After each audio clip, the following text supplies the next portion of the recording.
एका गावची लोकसंख्या 5000 आहे, ती दरवर्षी 10% वाढते, तर 2 वर्षानंतर किती होईल?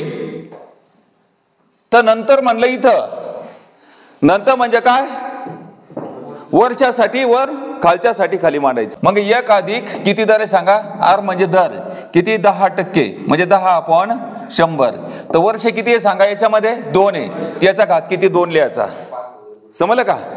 तर मग आता एका शून्यानं काढायचं. 10 1 10, 10 आणि 1 11, आपण किती 10.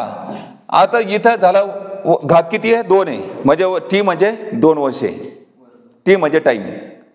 आता हे तुम्हाला समजलं. तर मग आता याचा मामला काय आहे, जसं तसं मांडायचं का, खालची संख्या वर, वरची संख्या खाली करायची का, वरची संख्या वर राहू द्यायची, खालची संख्या खाली राहू द्यायची, हे समजून घेणं महत्वाचं आहे ना. तर मग आता कोणाकडे जायचं, काय म्हणलं इथं 2 वर्षानंतर म्हटलं.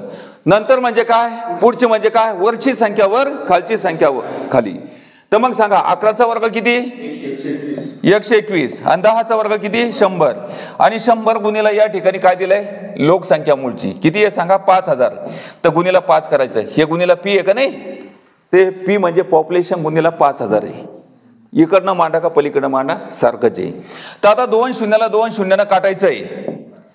तर इथं काटले, हा शून्य उचलायचा, जसा तसा लिहायचा. अवसानात आलं 5चा पाडा पाठ आहे, 5 1 5 आणि 12 पंचे किती 60. तर 2 वर्षानंतर लोकसंख्या किती होईल 6050. तर हे 6050 या ठिकाणी उत्तर आलंय.